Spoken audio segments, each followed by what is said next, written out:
Real luxury for me is being left alone. Oh, really? Yeah, they actually went into the bank on the first week and said, I'm going to be leaving here in a couple of years and I need enough money to go and create my own luxury brand and group. Probably thought I was absolutely crazy. You also showed up there like a day after you climbed Kilimanjaro. That was iconic. I arrived with like a broken toe. You always have a plan, you always have a vision. I never thought I'd be the founder of a fashion week. And you decided to pivot out. It was actually very much an Irish-American story. You've worked for some of the biggest moguls in luxury. Buy, sell, trade, import, export. We just had like an AI agent to do that for you. Yeah. Okay, how do we actually build the fashion ecosystem of the future? The look of the Irish. Go Ireland. Every group in the world started the same way. Someone looked at a fragmented landscape and talented group of brands and said, these need to be brought together. The Hennessy family started it in France. Bernard Arnault finished it and continues to build it. François Pinault did it with Kering. Johann Rupert did it with Richemont. And nobody has ever done it in Ireland until now. Everything a luxury conglomerate needs is there. The talent is extraordinary. Jonathan Anderson is just one example that had to leave to become who he is. Ireland has centuries of craftsmanship in textiles, wool, linen, and leather, raw materials that luxury houses around the world would envy. They have a heritage of making that goes back generations, from Donegal tweed to Aran knits to the distilleries that have defined the country's identity for centuries. The craft exists and the heritage exists. The storytelling exists. What does not exist is the infrastructure to scale it. Irish premium brands face a structural problem today. They do not have the capital, the distribution infrastructure, or the path to a global journey. They're too small to join an international group, and no Irish group exists to support them. Meanwhile, some of the most iconic Irish brands, Avoca, Jameson, Guinness, and Brown Thomas, are already foreign owned. The talent keeps leaving because the opportunities are simply not at home. Someone is about to change that, and the story about how she got here from LVMH to Dior to Google to building Ireland's first national-wide fashion week is as fascinating as what she's building next. I'm Carlota Rodben, your host and founder of Beyond Luxury, a strategic advisory and media platform guiding top leaders and brands on the future of luxury and beyond. My guest today is building Ireland Fashion Week's first luxury brand group. Ashley McDonnell has spent over a decade in global leadership roles at LVMH, Dior, Google, and Puig, driving digital strategy, media, and e-commerce for some of the biggest luxury brands in the world. She founded Ireland Fashion Week, the country's first nationwide fashion week and leading fashion incubator, and partnered with some of the biggest partners like Visa, L'Oreal, providing designers with an annual support of over 1.4 million euros and 3 fashion scholarships. She's founded Tech Powered Luxury, a media platform with over 100 podcast episodes and 500,000 downloads. And she has just launched Vyko, Ireland's first luxury brand group, with the mission to consolidate, scale, and take Irish premium brands global. Before we begin, if you're enjoying what we're building here, please follow, subscribe, and leave a comment. That is what allows us to keep opening up opportunities and conversations that usually stay behind closed doors. Whether you're a leader in this industry, aspiring to become one, or simply someone who is interested in knowing where the industry is going next, this is a space for you. Thank you for being here. Ashley, thank you so much for finally being on the Beyond Luxury podcast. Thanks for having me. Thanks for so finally excited. having me here. It's been a long wait. Well, you were the one that pushed me to open up this podcast in the first place. So it's a very special episode for so many different reasons, but that is the first definite reason that I'm so excited to have you on. Thank you. Yeah, full circle moment, that's for sure. That's for sure. And I think before we even start, I want to say that there's very few young women that I admire. And I'm so blessed to have you so close to me, because they do say that you're like the culmination of the people that are around you. And I think that one of the most incredible things that I see you in all the very incredible successes that you've had and things that you've built already is that you just bring people with you up And it's incredible to see how you do it with your teams, how you do it with people that have worked with you, how you do it with your friends, how you do it with even the people. When I was looking at your board for a very impressive company that we're about to talk about, you really bring people with you and you share this light that you have. And I think that that's one of the most incredible things that you can have as a human. Thank you so much. Thanks for coming along on the ride. Totally. So to start, I want to talk about, you've worked for some of the biggest moguls and machines in luxury, LVMH, Dior, Puig, Google, and had very impressive roles at those companies. And you decided to pivot out, jump out, do your own thing. And it was very strategic as well. I remember talking to you when you were still inside. You really had a plan and you had a vision on how to do this. And it's really interesting also when we look at the way that you grew up, right? You were born in New York, grew up in Galloway, then did Paris, Geneva, and now doing Paris, Dublin all the time. What has shaped the way that you see the world in the way you grew up? And how has that then brought on this force that you've brought onto your career and how you've built everything? So I always thought I had a really international upbringing, and then I met you and realized my upbringing was pretty casual in comparison. But no, I'm very lucky. I was born in New York. I lived there as a child. I went to kindergarten in the YMCA. Imagine my parents threw me into the YMCA. They're probably my earliest memories of an amazing yard that we used to play in. It was full of sand. It's funny the things that you remember. And we used to have nap time and get pretzels and eat peanut butter and jelly. So it was very, very America, very New York. Lived in Staten Island. So it was actually very much an Irish American story.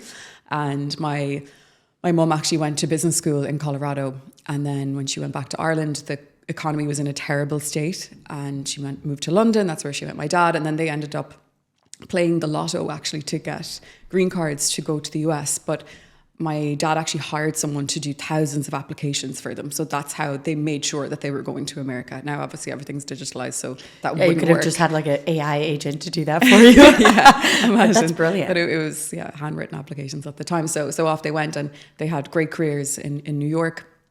But ultimately, I come from a very entrepreneurial family, so it was quite interesting. They went there to get jobs, but on both sides, my family, grandparents, great-grandparents and great-great-grandparents, and probably beyond that as well, always entrepreneurs, very much purebred, buy, sell, trade, import, export, build things, whether it was pubs or restaurants. My great-grandmother opened a golf course and a hotel, so it's really a story of entrepreneurship. Wasn't that the first woman to ever open it was one of the, definitely we believe she was the first woman to own and open a golf course in Ireland, but it was also one of the earlier courses to allow women to play golf as well in the country. So she was a real pioneer. Wow. And Helen McDonnell was her name. And then I even had like a great uncle. He was the first person to own the rights to import Bic into Ireland. So it was really the democratization of pens and lighters. So really always very much grew up around entrepreneurship. So I didn't know anything different. My three brothers, they're all younger than me and they're all entrepreneurs as well. So I was actually the last one to stop being an employee and finally become someone that's an employer.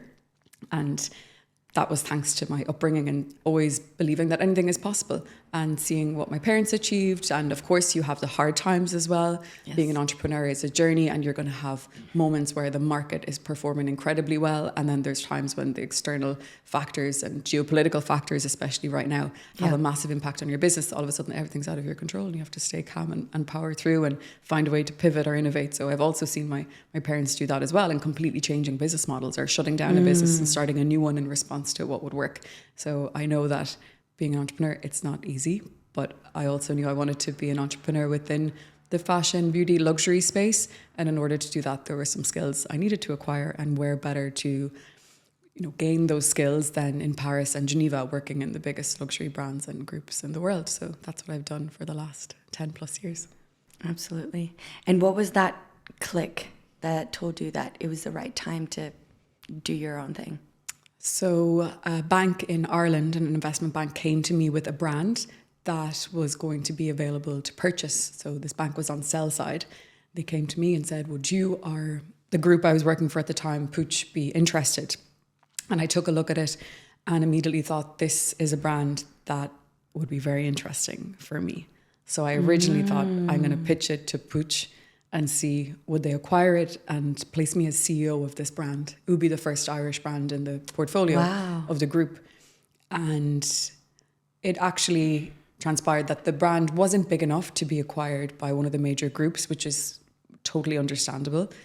But they said, come back when perhaps it's an investment opportunity, and not for the group, but maybe for the family. And I said, no problem. And since that day, I've been laying down the foundations to go all in and build my own group. It was already something that I was planning on doing since 2019, but I was waiting for that sign, that moment, perhaps a brand that would make it worth it to go all in and creating my own group. And it was just getting that little bit of a nudge of there could be an interest if it's an investment opportunity. And perhaps, it could work with a brand that is an Irish one. So I said, okay, the moment is definitely now. And that was in July 2024. So it's been some time that I've been working behind the scenes to get ready, to prepare myself as well, to have enough runway.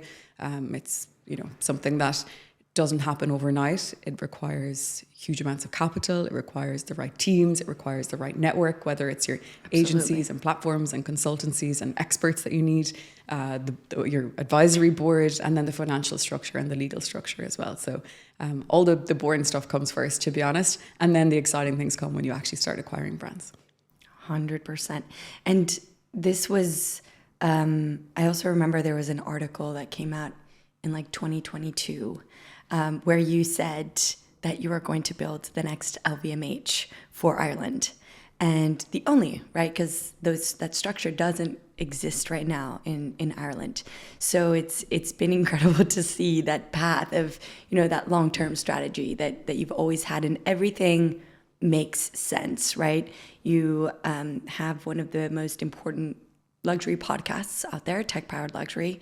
You then became the founder of Ireland Fashion Week. You saw that why isn't there a fashion week in Ireland? You saw that gap in the market and build that. And always, I think when you started building that, everyone thought, well, now she's going to be the founder of Ireland Fashion Week. But you're like, no, this is just my stepping stone. Ireland Fashion Week is going to do great. Then I want you to talk about the almost, is it 4 letters? Yes, 4-letter, kind of like LVMH, 4-letter conglomerate that you're now building. Yes. So, take it back to 2019 after already having quite a few years at both LVMH and Dior.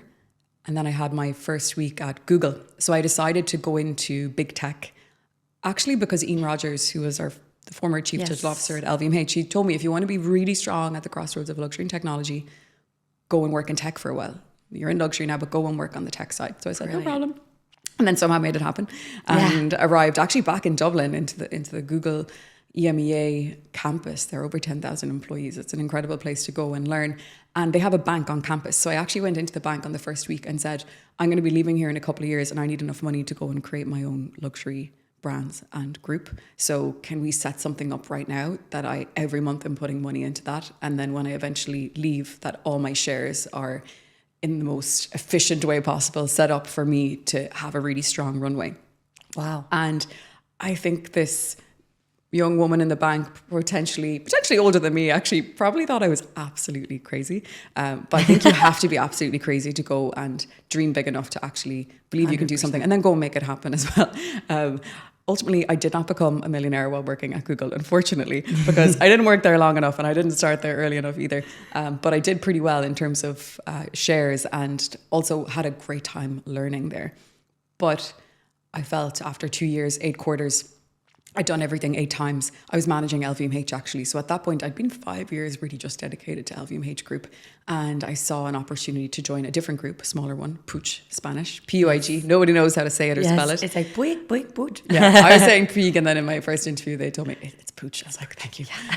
Should have YouTubed this. But then I joined them. They were at that point still privately owned, 3rd generation family business, and they just acquired Charlotte Tilbury. And I thought, that's a group that's going to skyrocket. I'm going to learn a lot. And ultimately, I also got to be there during the period when they IPO'd in 2024, which was incredible. So 15 billion market cap now. Exactly. It was the biggest IPO in Europe that year. So it was really interesting to be a part of that and see how things work, because normally my roles over the last 10 years have been a brand is acquired into a group. How do we now integrate it and scale it using digital technologies, whether it's IT infrastructure, whether it's e-commerce, whether it's social media strategy, partnering with the various different platforms that receive hundreds of millions a year from luxury brands for display, for video, for search advertising, that kind of thing. So finally the moment came where I said, right, I'm going to create my own group. And originally I actually wanted to call it Luxos, so Luxury Operating System. So my first documents from back in 2019, that's what I put on it in terms of name.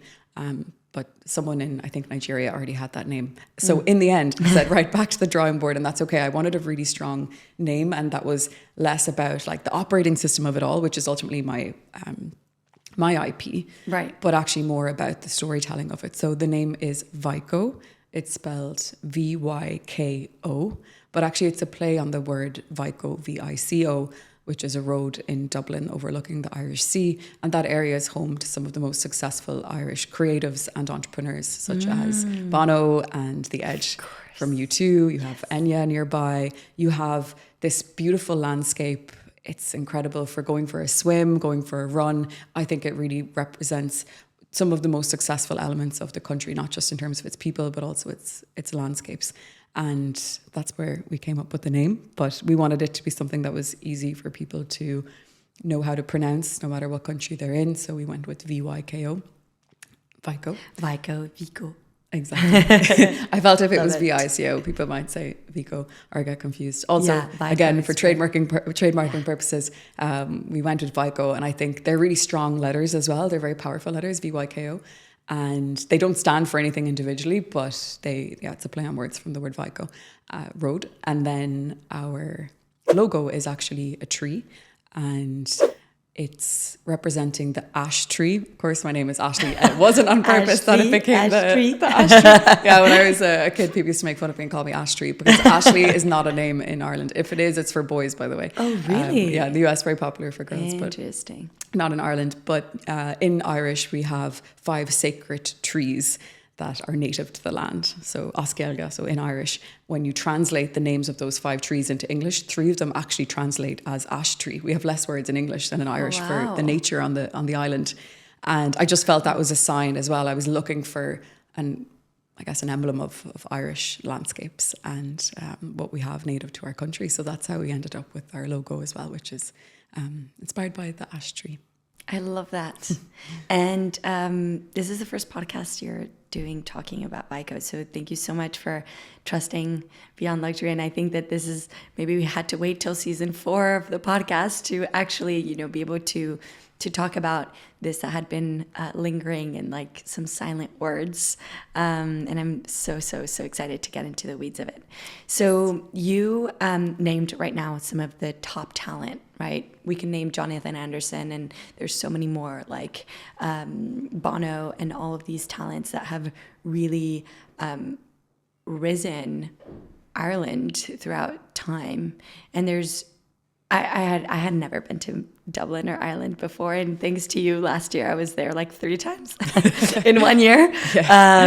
And I had the best time watching you build something really from the ground up, and seeing how much you impact everyone that is around you, from the fashion designers to the people on your team to the people that are on the sidelines and either being a part of it or partnering with you, which has been super brilliant and incredible to see from the outside. As a friend and as a colleague professional of yours, I think they always ask us if we work together, and we're like, no, we only have fun together, but in work environments. In work environments. But I think that you really observed this, I would say maybe lack of structure in Ireland to be able to fit in that incredible talent base to actually give it the capacity to scale. And you were at these conglomerates to be able to think about how this could actually happen. And now you're putting it into place. So I would love to hear from you a little bit on how you thought of this structure, how you've been now lobbying with a lot of government entities in Ireland and in Europe to understand how you can actually put things in place and scale, and to essentially acquire as many brands as you can to give them a platform to go worldwide. And I think your biggest markets right now that you're looking at is the Middle East, Asia, and specifically China, and then the US, which is kind of like your first goal. So maybe like the story on structure and how you're getting there. Absolutely. I guess the vision behind Vyko is to create the LVMH or the Kering or the Puig of Ireland. So it's starting with Irish brands. It's a diversified portfolio that we're creating. We're not just interested in fashion. I'm really interested in beauty. That's where I have ultimately spent the most of my time over the last decade. I'm also interested in wines and spirits, also interested in jewellery. And of course, when it comes to selective retail, I think we have a huge gap to fill in Ireland as well in terms of how we actually present the brands that we have created on our home ground. And again, I was very lucky to spend that time at LVMH because I understood what it means to be a luxury group with a very much diversified portfolio that has a retail focus, that also owns retailers as well. People forget LVMH owns Sephora, they own, DFS duty-free stores, they've got iconic buildings and locations like Les Samaritaines, of course. And that's something that really is infrastructure and also provides scale. So when I look at where we are in Ireland today, we have incredible brands and talents like J.W. Anderson, Simone Rocha, Sean McGurr. But these talents in general had to go elsewhere, not just to be educated, but also to be employed and to maybe receive the capital to actually develop their own brands or to take on roles with bigger brands as well. I mean, you're a great example of that. You're bringing it back. Myself included. But yeah. The only time I ever worked in Ireland was when I was at Google, and I was in the French team. I spoke French every day. I was servicing a French company, LVMH, just because of the way that Ireland has structured itself for big tech. It makes sense for tech companies to have their holdings and have their, EMEA HQs in Ireland, but it doesn't mean that I actually worked on anything to do with the country. So my whole life since I was 19 has been very much orientated around France. Of course, I was in Geneva for 3 years as well, but again, it's a francophone canton. And being in Switzerland as well, the focus was still more so on an international market. So I realized, yes, I want to build this group because there's this huge gap, not just in capital to help people scale their brands, but actually just in opportunities right from the beginning. The entire ecosystem for me is there to be built. We have this amazing opportunity to look at the way other countries have done it and start from zero. I don't think we've done anything wrong. We don't have anything to go and fix. It's more so we have the opportunity now to say, okay, how do we actually build the fashion ecosystem of the future? And a part of that strategy was, of course, building Ireland Fashion Week. For me, that was the first step. I didn't want to do it. I never thought I'd be the founder of a fashion week. Before last year, I had never produced a fashion show in my entire life. And now I've produced fashion shows for over 54 designers. And this year we're going to have 90. And from next year onwards, we're going to have 100 designers every year. But that's okay. If you know that something needs to be done, you'll find the people to help you figure out how to make it happen. Yes. I don't need to know how to do everything. But last year, we ultimately said, I'm going to delay launching Vyko by a year because my energy actually needs to be focused on first building this international standard of a fashion week in the country. And we turned the concept of a fashion week upside down in the sense that designers don't pay to be on the program and then have to go and execute and produce a show by themselves. Quite the opposite. We actually open up applications, designers apply for shows, we do interviews, there's a judging panel, and then we actually produce the show for the designers and they contribute towards the cost of their show, but a tiny amount. So last year out of 54 designers, 46 didn't pay a single euro towards their show. And when I say towards their show, I mean the models, the photography, the videography, the venue, the actual production from your lights to your audio to the talent that we have there that are performing. Entertainment was a big part of what we did. Yes. At every single show, we made sure that people felt the emotion of that designer. There was a real storytelling element because in some senses in Ireland, yes, we can compete in terms of our culture. It's very different. It's unique, and you're not going to see Irish culture demonstrated on a runway in its full expression in London, Paris, Milan, or New York in one of the the major houses. But we could do that at home. But we can't compete in terms of our collections. We're not there yet. We can't compete with the Dior or Chanel or even when I look at what Saint Laurent are doing with their shows, and they bring entertainment, that's for sure. But we wanted to bring something really special, really unique, a really high production level, and then let the designers just focus on their collections, because most designers and fashion brands in Ireland they're often solo entrepreneurs, that they might have one or two freelancers that they work with, but they'd never produced shows to this level before. So we didn't expect them to hire 10 extra people on their team to go and pull this off. Instead, we hired the team within Ireland Fashion Week. And during the week itself, we hired over 500 people. And that doesn't even take into account the additional people hired by our makeup team, by our hair teams. And the way we structured that in a way that didn't cost too much for designers, because we know they still have to produce their collection, which is still a cost, was by bringing on board sponsors and partners. So we looked at the landscape. What do we need? What are things that we need to pay for that perhaps someone could give us for free, or even come on board as a sponsor for? How can we give them visibility? So ultimately, yes, we built the Fashion Week, but we also built a media platform. Right. And we didn't have any government funding last year. To be honest, we moved so fast. I only really started working on Ireland Fashion Week in April, and it launched in October with our 54 designers. We'd had multiple boot camps for everyone. We had, I think, 20 publications, international ones, hosted in Ireland during that week. We had over 500 million impressions from Ireland Fashion Week last year. So it was really a machine in terms of content and video and photography, something that we're very proud of, because we hire, I think like an army of photographers and videographers, and it'll be the same again this year.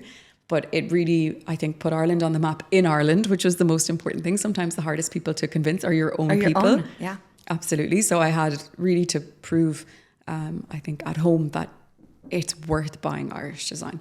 And we will be the first ones to support our designers. We can't expect a different country to step in and all of a sudden be the biggest supporters of Irish design if we don't even support them at home. So it was really the goal in year one, actually, was that everyone in Ireland would know the name of at least one Irish fashion designer. It's hard to measure that. I need to go to some remote areas and see if they heard about Fashion Week. But in general, that was the goal. It was very much a qualitative, a soft power goal. Everyone in the country know at least one Irish fashion designer. And year two, it's for everyone in the country to own something from an Irish fashion designer. And then year three is to start bringing that internationally.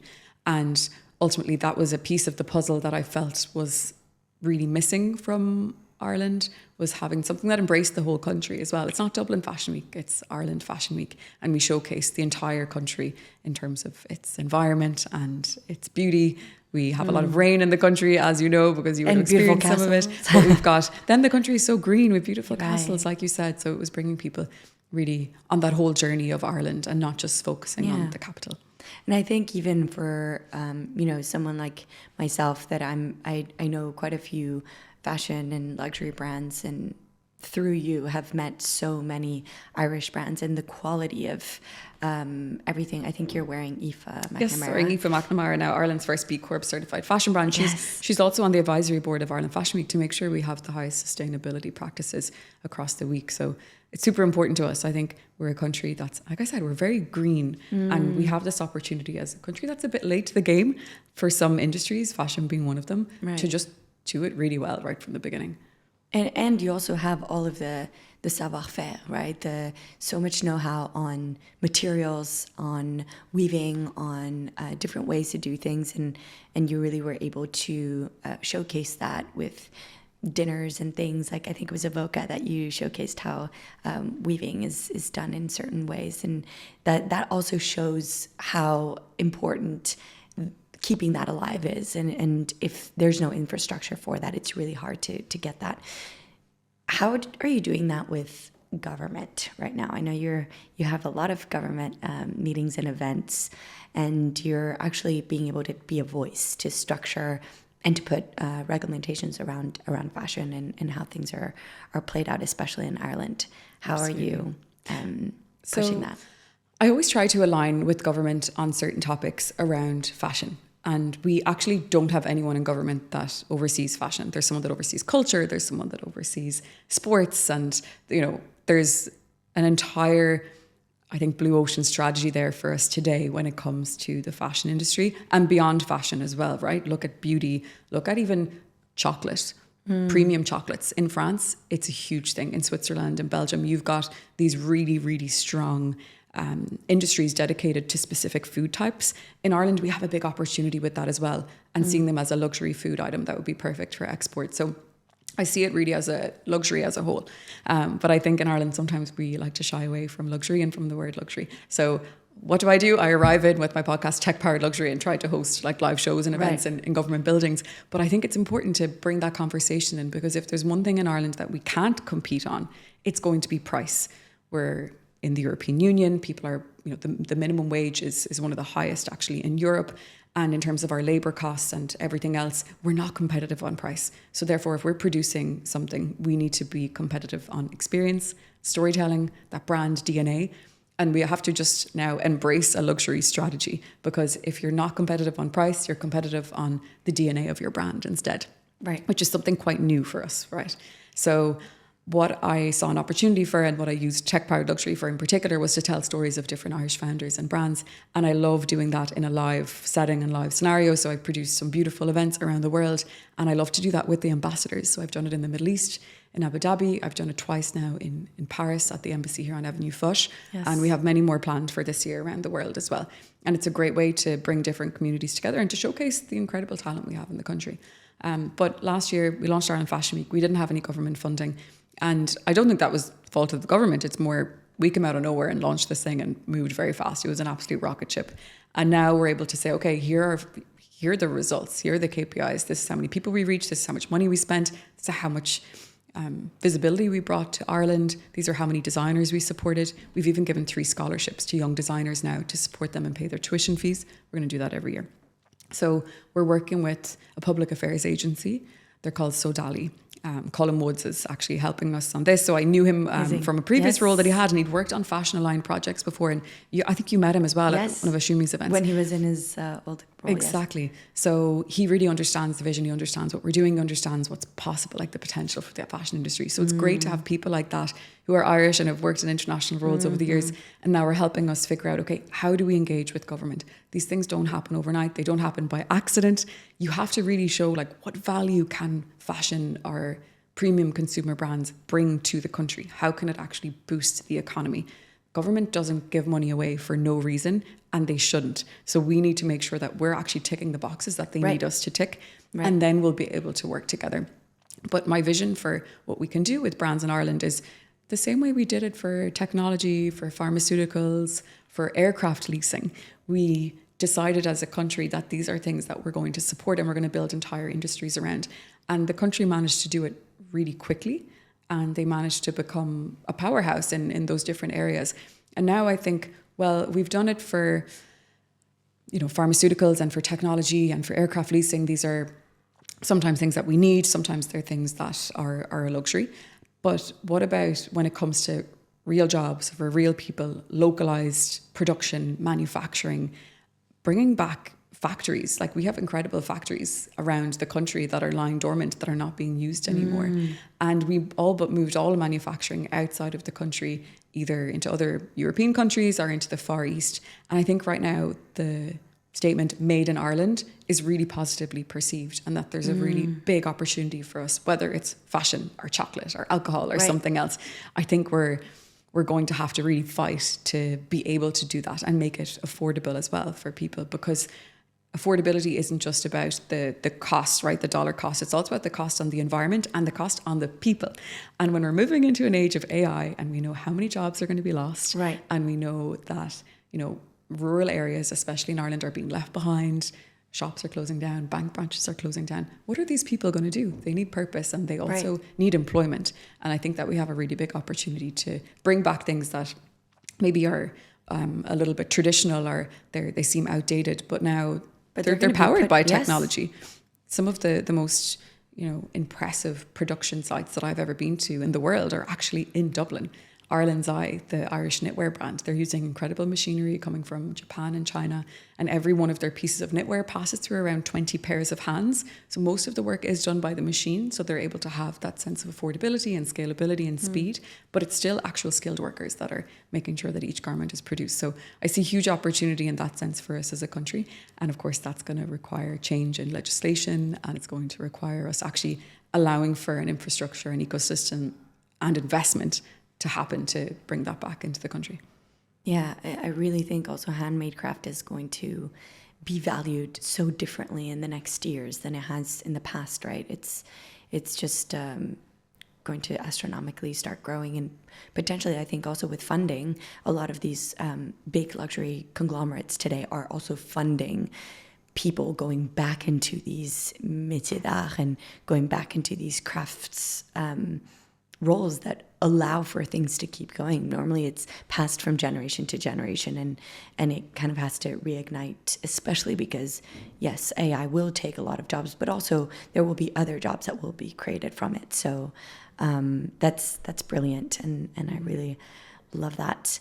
How are you seeing the expansion? And just before we go into that, I do want to say about the Ireland Fashion Week. I think if anyone listening is very interested in potentially seeing the blueprint of that, I think going back to what I said in the beginning of the podcast, that you are such a giver in the sense of you show the blueprint of how to do things. You do have a TEDx on how to create a fashion week and everything you did. So you can go check that out if that's like the most interesting thing that you've heard so far. If that's your thing, she does have a TEDx that you can go check out. So going back to now Vyko and the structure and everything that you have to put in place, right? There's so much.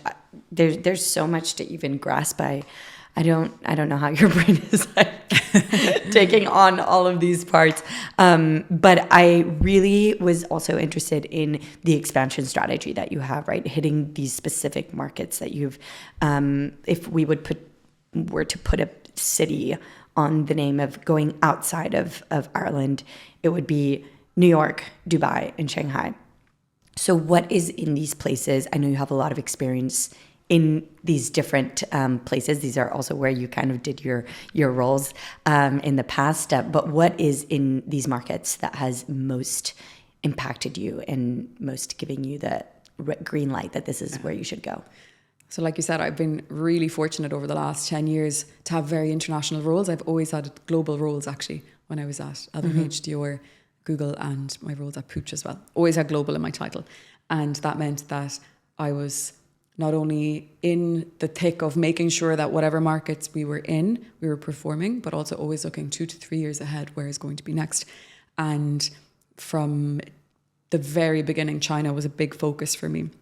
So I was really fortunate. I had a 10-year visa for China. I think I still got a year left in it, actually. So I was back and forth quite a lot with Dior in particular, because the biggest singular nationality in the world that purchases luxury is the Chinese consumer. And they have a totally different digital ecosystem. All of the platforms that we use every day are banned for the most part in China, but they also have much powerful localized versions as well. They have these super apps, whether it's WeChat, where you can do everything in WeChat. You can book a holiday, you can book a hospital appointment, you can book an Uber, you can book your dog cleaner, you can pay for your food, you can do absolutely everything within it. And even the concept of apps has completely changed in China because of WeChat. So you have these, apps that are within the WeChat ecosystem. Super app. Yeah, so you don't need to download individual apps. It's all within there. So China, I always knew that is where you're going to get your growth. That's where you're going to get your scale, because it's one market, but 1.4 billion people. They have a huge appetite for luxury, a huge appetite for European brands. And there is a really, really fast growing middle class. Of course, it hadn't bounced back as expected or as wanted after COVID, but it's still not a market to forget about. And if you're a brand that hasn't launched there yet, you're going to be going from zero anyways. You're not going to be like the big established brands that are there and that have been shrinking. There's still a big opportunity. Then when it comes to the Middle East, Ireland is one of the few countries actually that's perceived positively, both in Asia, Middle East, and in the Americas. So we have this, Irish, the look of the Irish. Go Ireland. Even the name for Ireland in Chinese, it's Ireland.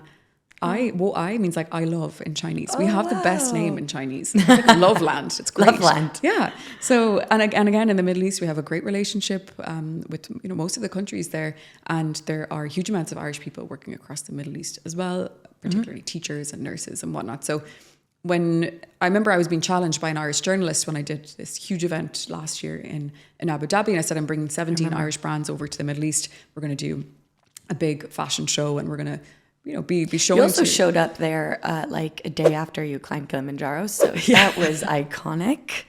I arrived with like a broken toe, the whole team were like, if I had a contingency plan, if I didn't make it, someone else was going to be presenting. It was going to be fine. But yeah, it was a 300-person event, 100-people production team. We produced a huge live show, so a fashion show. We had Lyra, one of Ireland's biggest pop stars, perform. We had all of the major Irish and international media present. We had buyers. We had, you know, the biggest people in luxury in the Middle East were there, which was incredible to have. Everyone from Shaloub Group to the teams, you know, managing Tiffany's and LVMH in the region. And this Irish journalist challenged me and said, well, you're hardly bringing over Irish wools and tweeds. I said, of course I am. People from the Middle East, they're one of the biggest luxury consumers in the world, and they travel the world. And when they go to Europe, or when they go on their, you know, their trips to the Alps, or when they want to go to cooler climates when it's too hot, they need warmer clothes. And we shouldn't doubt ourselves, and we should actually say, how do we position ourselves? Like, look at Laura Piana, example number one of a brand that is absolutely focused on autumn winter wear and on heavier textiles, cashmeres and whatnot, and how they have captured the hearts and the wallets of people from all over the world, but in particular from the Middle East. So I think one thing I've had to learn definitely in the last year or so is just stop listening to people, because everyone that hasn't done what you've done will tell you it's not possible. And instead, I go to my advisors, my amazing advisory board, which we'll talk about later, and they're the ones that have done it all and do it all, and they're the ones that will always be able to point me in the right direction and not just say, turn around, which is not what you need, especially when you're an entrepreneur. And then when it comes to the US, it's a no-brainer. We have over 20 million Americans that identify as having Irish heritage, potentially a lot more. And yes, every last name. Yeah, and our US is myself included. Yes. I mean, technically, I'm Irish American, and I have a huge amount of family there. Even one of my cousins works at LVMH. Can you imagine? Who you met, Erin? Yes. She's a model as well. Beautiful. And when it comes to the opportunity that we have in the US, again, it's that singular market with a huge population. You've got, you know, a couple of key retailers that are across the entire country, and they're English speaking. They appreciate the Irish. Like right now, we're just off the back of the Masters with Maury McIlroy winning for a second year in a row. So we have these incredible Irish ambassadors that are really doing a lot of good for Ireland internationally, whether it's in entertainment or sports or, you know, cultural endeavours, fashion, that kind of thing. And I know that when it comes to the expenditure of Americans when they're on holidays in Ireland, they're looking for luxury goods to buy, looking for Irish luxury brands, but they're not present on the high street today. So in 2025, over €1 billion was spent on luxury goods in Ireland. Almost none of that was spent on Irish brands. And it's because we just aren't present on the high street or in retail environments with those brands. And instead, all of that expenditure is going towards international brands that do have a presence in Ireland. So we've got this big opportunity, but we're not seizing it yet. That's important. I want to go now future with you, because you always have a plan, you always have a vision. So, and I think, of course, your advisors have a kind of guiding metric, but you are someone that sets a vision and goes for it. What is your 5-year vision for Vyko, 10-year vision? How are you seeing it evolve in time? Yeah, I love to make a long plan. Yes. That's for sure. I think someone who's very interesting, I don't know where he is right now, we haven't heard much from him in a long time, but Jack Ma, the founder of Alibaba. And it's a very Chinese thing in general. It's to create 99-year plans. What? Yeah. Whoa. I love a 99-year plan, and I know what I'm building with Vyko will live long, long beyond me, because I'm even looking at brands to acquire that are 100 years old. So they've also lived long beyond their own founders. And one of the things that I know will be really important in those first 5 years, it's acquiring our first couple of brands. The first 2 to 3 brands will be fashion, and then we'll start expanding. I would love to have a luxury chocolate brand as quickly as possible. We're really strong in Ireland when it comes to dairy, and our dairy is exported all over the world. Kerrygold, it's our very famous Irish butter, the one that comes in like the gold packaging. So I think expanding as quickly as possible into categories that we can dominate makes a lot of sense. And ideally within 5 years, you know, we are at a stage where we've got a couple of hundred employees. We've got our hub in Paris. We've got our hub in Dublin.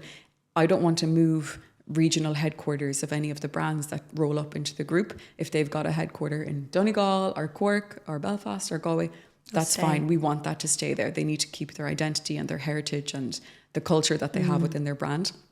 And the idea, of course, is that very quickly when a brand joins the group, we look at what their product portfolio is and we say, what are the gaps? So one thing that I learned in particular at Puig is it's perfumes and fragrance that really drive the scalability, but also the profitability for fashion brands. Because it's much more accessible to buy a fragrance. And once you find a fragrance that you like, you're probably going to repeat order it. You don't have issues with sizing. You don't have issues with returns. It's able to sit on a shelf and you don't have to get it out within that season. And it's more accessible. Exactly, right? Yeah. But not one Irish fashion brand today has perfume. Not one. So that's something that's very important to us when we're looking at the brands that we're interested in acquiring.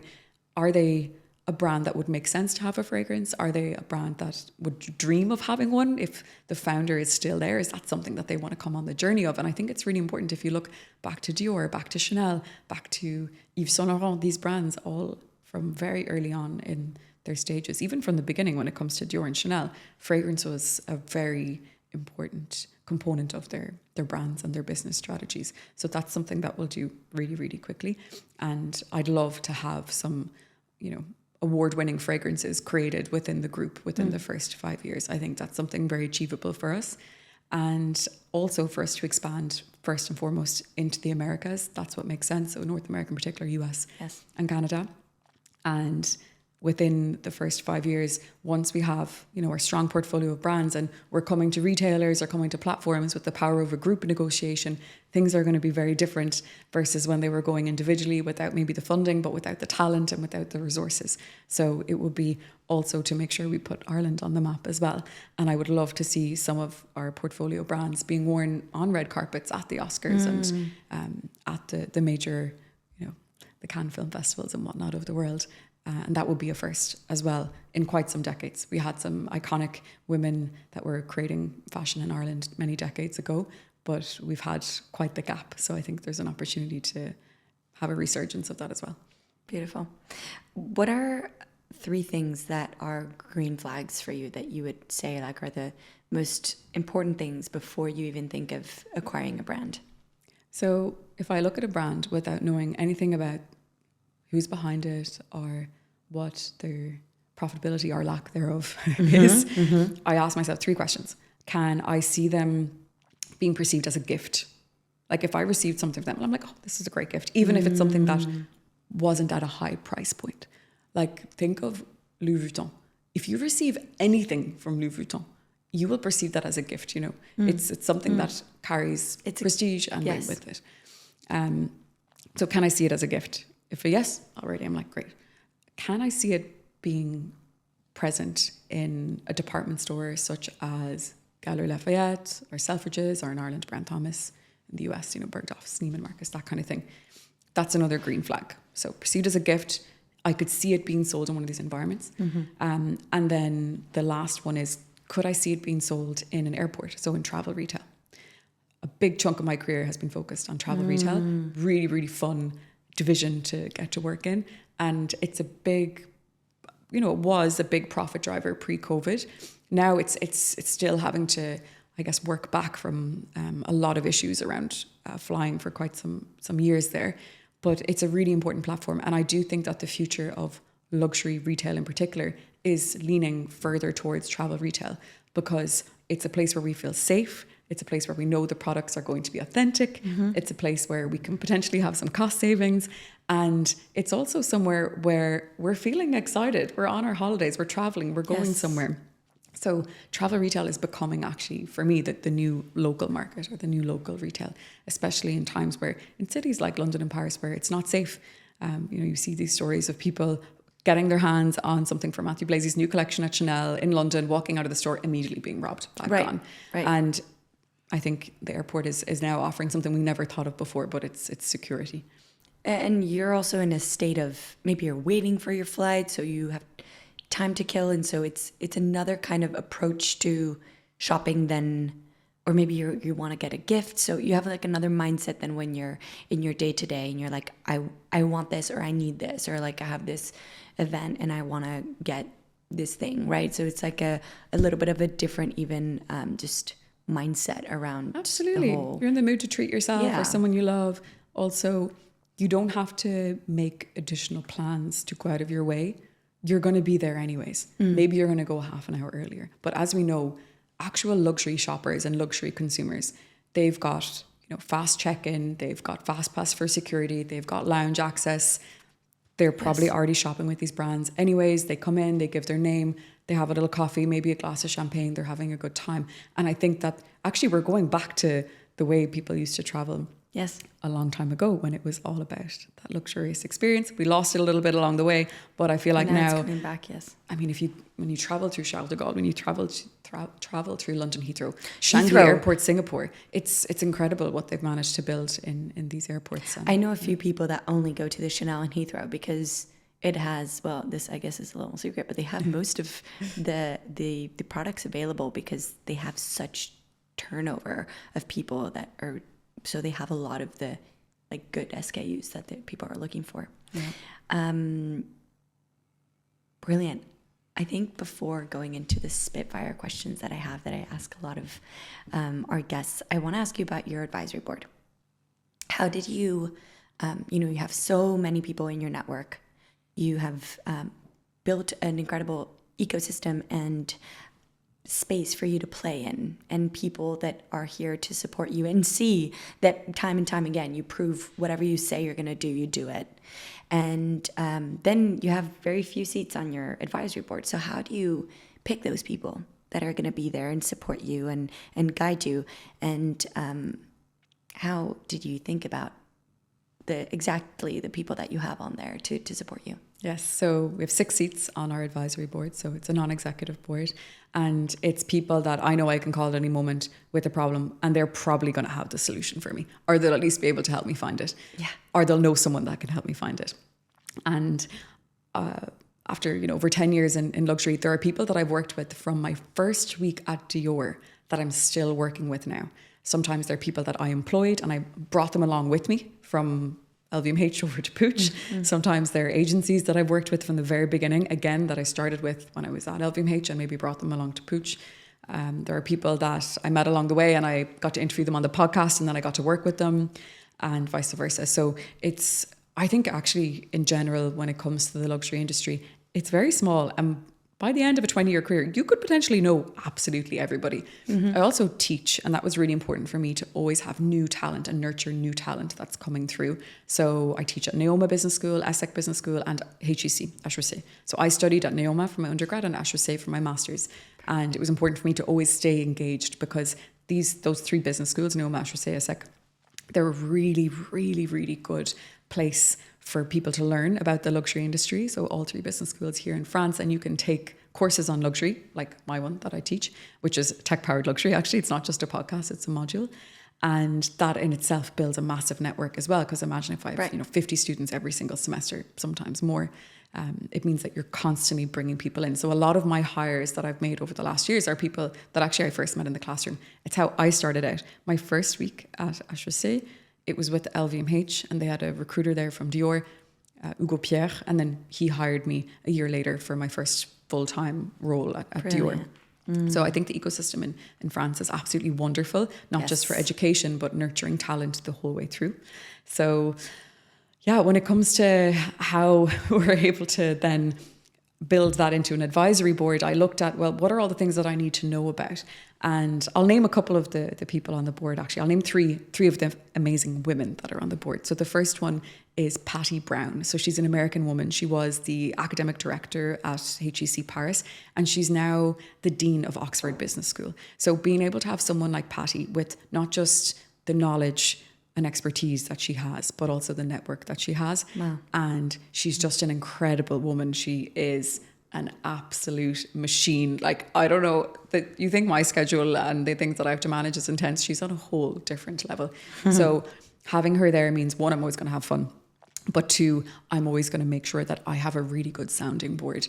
And that's not just in terms of, it's almost diplomacy what she does, right? When you're being the dean of a school like that. But also education. I have to make sure that I'm on the cusp of really what's next at any given moment in terms of how my teams are constantly being upskilled and that we're never left behind. So that's Patty Brown, makes a lot of sense. And again, like between the USA and France and the UK, she's got a really good international mindset as well. Then I have the absolutely wonderful Thuy Ann Nguyen. So Thuy and I met when we were both at LVMH. She was formerly a director at Hennessy USA. So she brokered the deal, for example, with Drake for Hennessy. She would host dinners for Maurice Hennessy and the up-and-coming cultural leaders in Los Angeles and around Beverly Hills. And Thuy is someone that I would have seen as a mentor for many years. And her understanding of the US market and brands and cultural landscape in particular in relation to luxury brands is really important. You know, she now has her own agency and she will host events with Piaget. She'll host events with the NBA's Wives Association. So she's not only incredibly connected, but she just knows what's going to happen next and how to make it happen now. So an incredible person. And again, a big focus on innovation. When we met, she was on a 6-month kind of project, I guess, from moving over from the US to spend that time here in Paris to work on innovation projects for Moet Hennessy. And then the third woman, again, another absolute superstar in the context of luxury and innovation is Ayşe Işıdin. So she's Turkish, and she is someone that I actually connected with through ESSEC, where I taught the MBA. And actually thanks to Patty Brown as well, because she was the academic director there at the time. She said, you need to meet her. I referred her within Puig. She joined, and she's now head of AI at Puig. So I've never met anyone more passionate about blockchain technologies and artificial intelligence in the context of building businesses and, of course, brands. So they're 3 people that, with one call, I have answers to everything I need to know probably for the next 6 months on any of those given topics. That's so brilliant. And I love that you just mentioned 6 very powerful women. And I have the pleasure of knowing Ayşe, and I think it's such an incredible thing to have these kind of women push you up and keep giving you guidance and responses and of questions that maybe you don't have the bandwidth to even understand, which is so important to be able to go fast and quick and bold, as you always do. Just some spitfire questions for you. Luxury, what does it mean to you? Today, real luxury for me is being left alone, not having to make any decisions. Love that. In 2030, where do you see the luxury industry going towards? I believe that in 2030, it's the niche luxury brands that are going to dominate, because true luxury, it's not just the craftsmanship and the rarity of the materials used. It's also the exclusivity of that brand and not seeing it being consumed or worn or experienced by everybody. Love that. What is a misconception that you think people have in this industry? I think people that are not in the industry think that luxury is about bling bling and that it's conspicuous and that it's just for the ultra rich of the world. But actually the biggest consumer within luxury is the middle class. And when it comes to the highest selling SKUs or specific products in the world, they're often the ones that are not very much in your face when it comes to logos. And more people just want to signal to other people within their community or within the community that they want to be in. And that isn't something that can be understood if you're not within that micro community itself. What are 3 words that describe this industry for you? Creative, commercial, and entertaining. And finally, if you were to give advice of one skill or trait that you should have and exercise to make it in this world, in this luxury industry, what would it be? Tenacity. Gotta be tenacious. Anyways, thank you so much for trusting this first podcast for Vyko. Thank you for finally being on here. What a full circle moment, and for really sharing with us everything, because I think that is, again, one of the most, I think the least seen thing in this industry. A lot of silos and hoarding information and lack of transparency, and the way even I was looking at your deck and there was screenshots of your metrics on Instagram, and I was like, this is brilliant. She's not just saying that it's this amount of impressions. Like, here's the screenshot of the profile of So I'll show anyone. Take my phone. You can see. So honestly, thank you so much for being also this voice and an example for a lot of people in the industry, and for guiding and showing that it is possible when everyone says it's not. I think, at least for me, you've been this figure, and it's amazing to have you as a friend and to see everything that you're doing and really be like, no, it's definitely possible. It's a thing my team hate to hear. I'm like, no, we can do it, and we will. And everyone's like, oh my God, here we go again. But we always do it. Yeah. No, thank you so much, Clara. Absolute pleasure. Go beyond luxury. Yeah.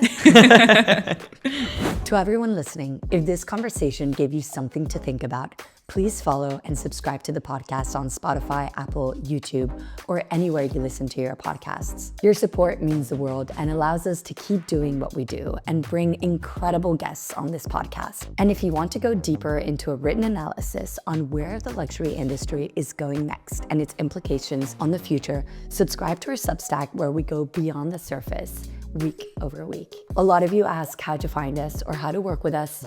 Everything is on our link tree on the show notes or website, beyondluxury.group. If you're interested in strategic advisory, in speaking engagements, or anything else, please feel free to reach out. See you next time.